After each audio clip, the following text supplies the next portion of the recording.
Fellow citizens, my name is Honorable Zaheer Jhanda, Member of Parliament, Yaribari Chache constituency from the great county of Kisii, and I'd like to address an issue that is ongoing in the Republic of Kenya. This is in regards to JB Muturi, the former AG of the Republic of Kenya, because I feel that the former AG is yet to heal from his removal as the Attorney General. He also has a very high sense of entitlement.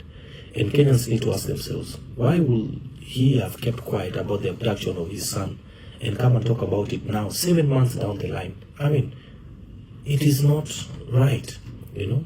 Muturi still believes that the DG for NIS, Mr. Nordin Haji, is responsible for his removal as the AG on account of sabotaging the approval of government contracts. And that is why he's trying to hit back the Director General of NIS and alleging that NIS and the ATPU vehicles were involved in the abduction of his son. Muturi sat in the National Security Committee together with the DG for NIS, Mr. Haji. So why did he approach him then to inquire about the allegations and raise those issues?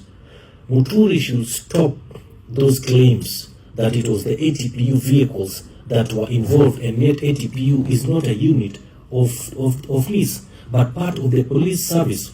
1 minute he's talking about ATPU cars, the next minute he's actually talking about NIS cars. And by the way, Mr. Nordin Haji has no police officers under his command. So why are you bringing the DG of NIS here into this mess?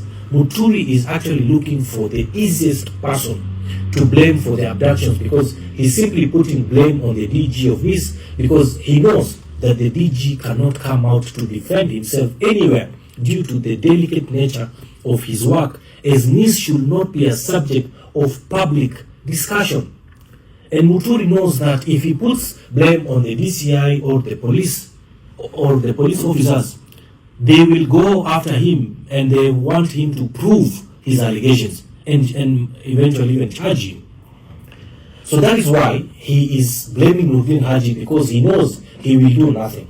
In the history of this country, we have never seen any DG for NIS coming out to defend himself or themselves.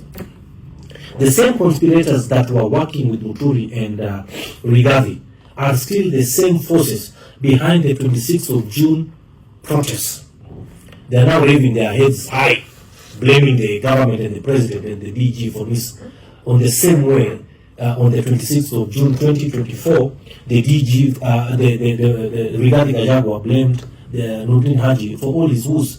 Let Muturi not hide behind Nordin Haji, as I have also personally spoken to some of my colleagues, the Honorable Kinjuri and the Honorable Kawanjiku, and they have denied seeing Mr. Muturi in any meeting in State House. Muturi's statements are full of contradictions, and one can tell that they are futile imagination of a person who is about to lose his job and cannot actually heal. Muturi is actually looking for sympathy and to be a hero by playing the victim, because he knows of the many transgressions that have gotten to His Excellency Dr. William Samoei Ruto, the President of the Republic of Kenya, about him. So just as Muturi knows why he was removed as the Attorney General, he knows that he was actually on his way out, and he should stop daring the President to fire him, because he will actually be fired, and knew it, and he actually knew it by the time he started all these circus of his. And I want to say it is inevitable that he will be fired. Let Muturi stop the sideshows and politics of blackmail and conmanship. If indeed he is an honest man and he wants Kenyans to believe, he should have told Kenyans 7 months ago what happened about his son. And now it is about the politics of 2027. That is why I want to believe that Rigathi Gachagua and Mr. Muturi, they want to come together so that they can form their own party. They can take over the DP party, the Democratic Party of Kenya, and Muturi wants to run as a presidential candidate. So all these side shows, wewe bwana Muturi, tumekuonea 18, heshimu rais, heshimu viongozi wa hii nchi. Thank you, God bless you, and God bless